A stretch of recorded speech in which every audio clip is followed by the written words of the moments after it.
Welcome to Bond and Bondage Helpline, where we untangle human emotions. No safe word required. I'm Stella Black. Hit the like and subscribe buttons for your weekly glimpse behind the curtain of human behavior. For the extended version of this video, which includes practical tips and real-life scenarios, please join me on Patreon. The link is in the description box below.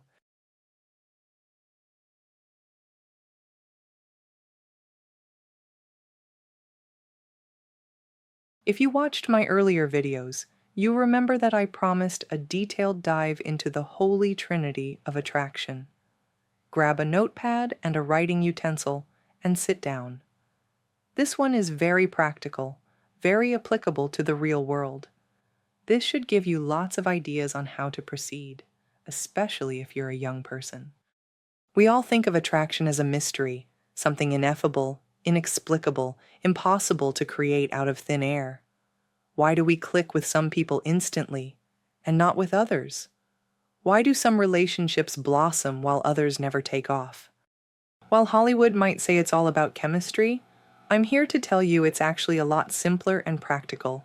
It's about similarity, familiarity, and proximity, what I like to call the holy trinity of attraction.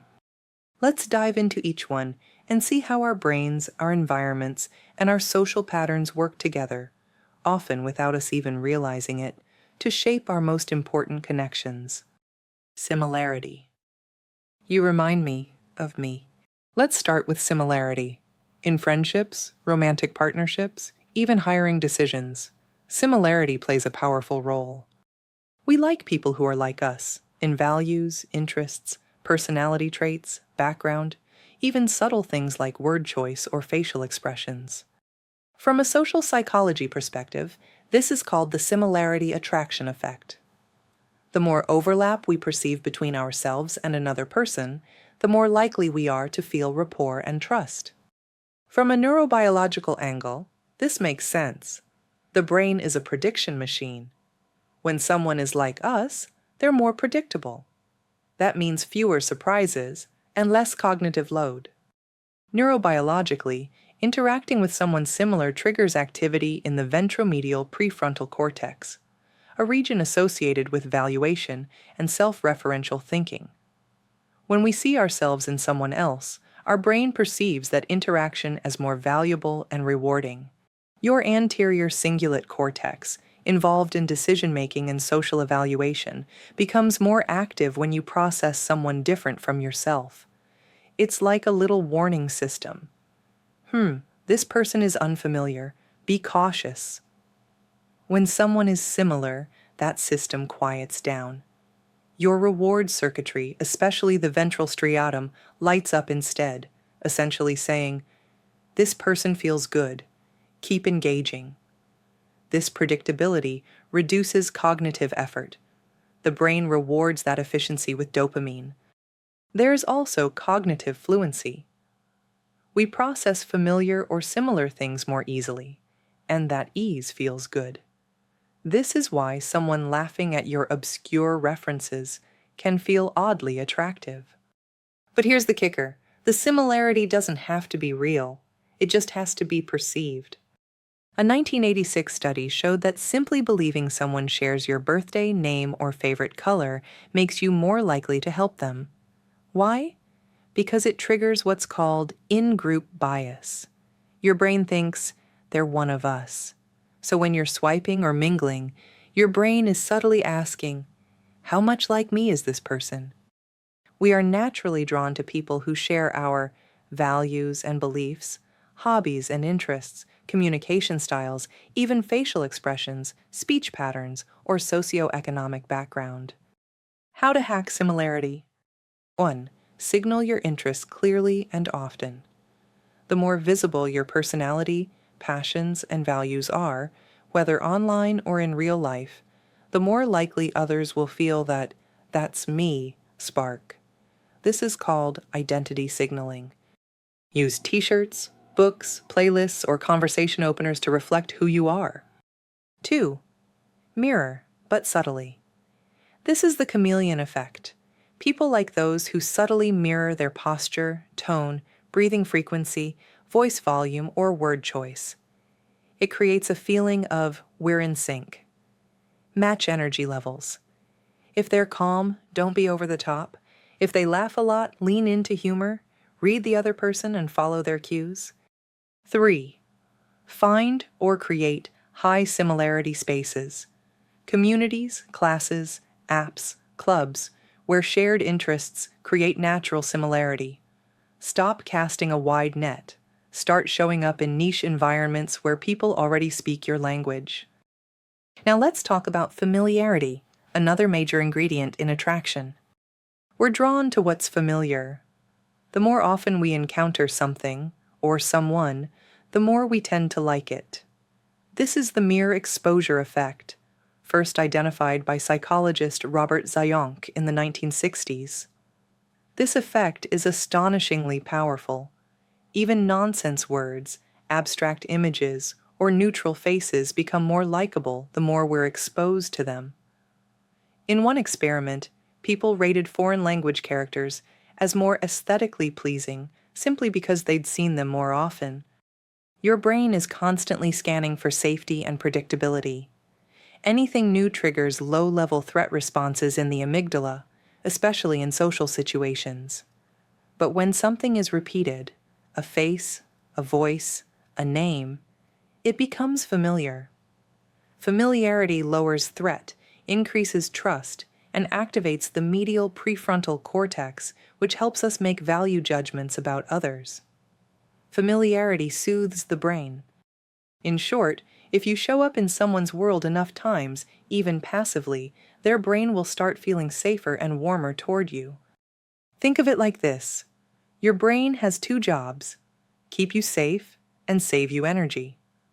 The unknown is costly and potentially risky. The familiar? It's safe, efficient, and easy to process.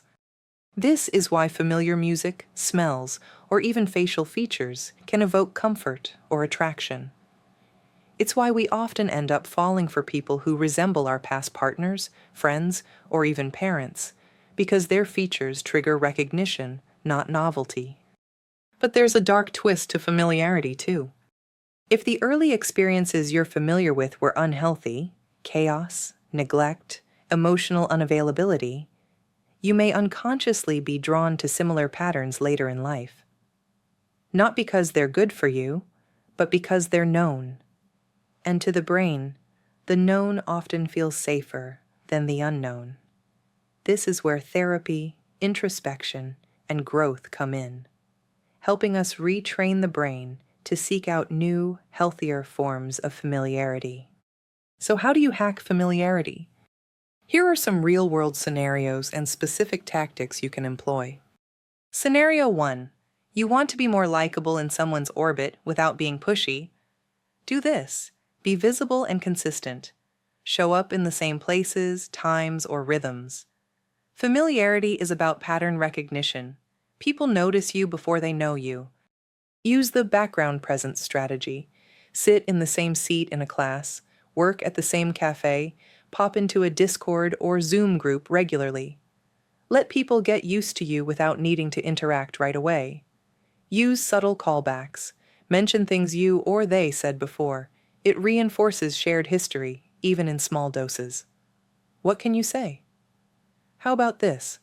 That reminds me of that joke you made about parallel parking. You said you were doing a 10K this weekend. How'd it go? Why it works. You're helping the brain build a timeline that includes you. That creates a sense of continuity, and people like what feels continuous. Why it works. The brain encodes shared memories as signs of closeness. Even mundane shared experiences trigger this, especially when recalled or repeated. And now for the final member of the Trinity, proximity. You may not realize how much geography shapes your destiny, romantically and socially. This is the quietest of the three, but possibly the most powerful.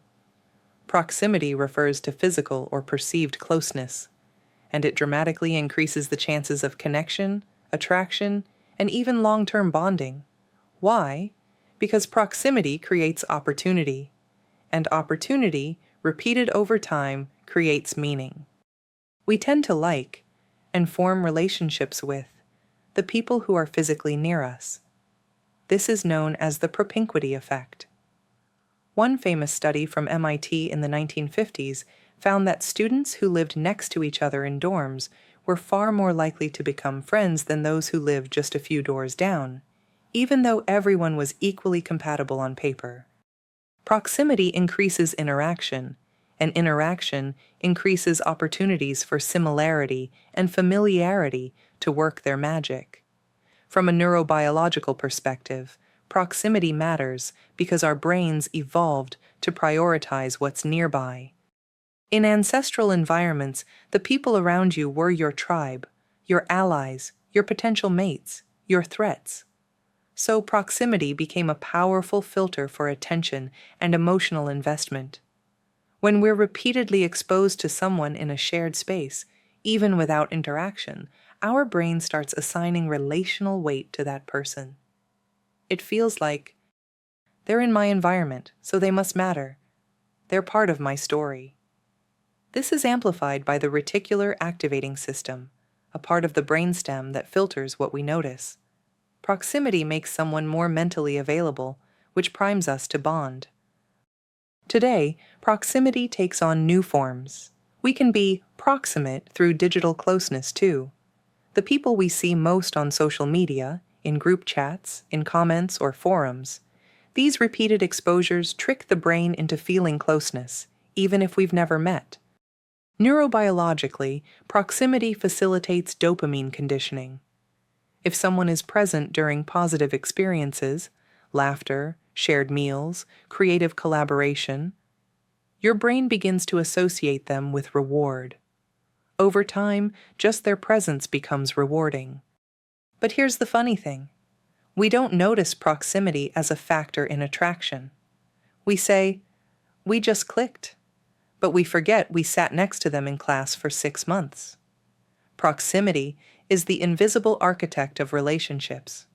From a neurobiological standpoint, the brain is wired to respond to repeated exposure, and it doesn't always distinguish between real-life social contact and mediated exposure, like through screens.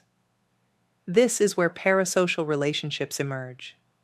When someone watches a content creator, celebrity, or fictional character frequently, their mirror neuron systems, dopaminergic reward pathways, and fusiform face areas activate as if interacting with a real social partner. The brain tags that person as emotionally salient, simply due to consistent sensory proximity. This repeated exposure, even without reciprocation, builds familiarity and emotional resonance. The same way real-world friendships or crushes form. Your brain is kind of like a social sponge. It soaks up the people you see a lot, even if you're only seeing them through a screen. That's why it's possible to feel close to a YouTuber, a celebrity, or even a fictional character, without ever meeting them. When you watch someone regularly, your brain's emotional and social systems light up as if you are hanging out with them. It activates parts of your brain that help you recognize faces, feel emotions, and even mirror what the other person is feeling. Just by seeing them again and again, your brain starts treating them like they're part of your real-life world. This is one reason parasocial relationships, those one-sided emotional connections we form with people who don't know us, feel surprisingly real. In psychological terms, parasocial bonds and limerence, that obsessive, euphoric, early-stage infatuation, are often fueled by the illusion of proximity. This means a person seen frequently on screen, especially in emotionally vulnerable or consistent contexts, begins to feel like part of one's life. Limerence can then develop toward this virtual other, especially when imagination fills in the gaps with idealized traits. The danger and intrigue of parasocial limerence is that it exploits the brain's ancient proximity mechanisms for a modern, unreciprocated illusion. Understanding this gives us a fascinating lens into how attraction, even unreciprocated, can be biologically and psychologically hijacked by modern media. And it shows why managing intentional exposure, who we see, how often and in what context, is a powerful tool in shaping the emotional gravity of others in our lives. The people we follow online often seem available, emotionally open, and oddly consistent compared to the real people in our lives. But if you find yourself thinking about them more than your actual friends, or feeling emotionally attached to someone who doesn't know you exist, it might be time to pause. These relationships aren't bad in moderation. They can offer comfort and even inspiration, but they shouldn't take up the space meant for two-way, real-world connections. One of the best ways to rebalance is to get intentional about emotional investment. Ask yourself, who knows the real me? And who do I show up for? And who shows up for me? Then, make small but meaningful moves to invest more in those people. It doesn't have to be huge. Start with texting a friend to check in, joining a group activity, or making plans to hang out in person. Real relationships can be messier and less polished than the ones we imagine online, but they offer something parasocial connections never can: mutual growth and belonging. That's enough for now. Your scars might be on the inside, but scar patches come in all shapes and sizes. Find your patch and protect them with your life. See you next week.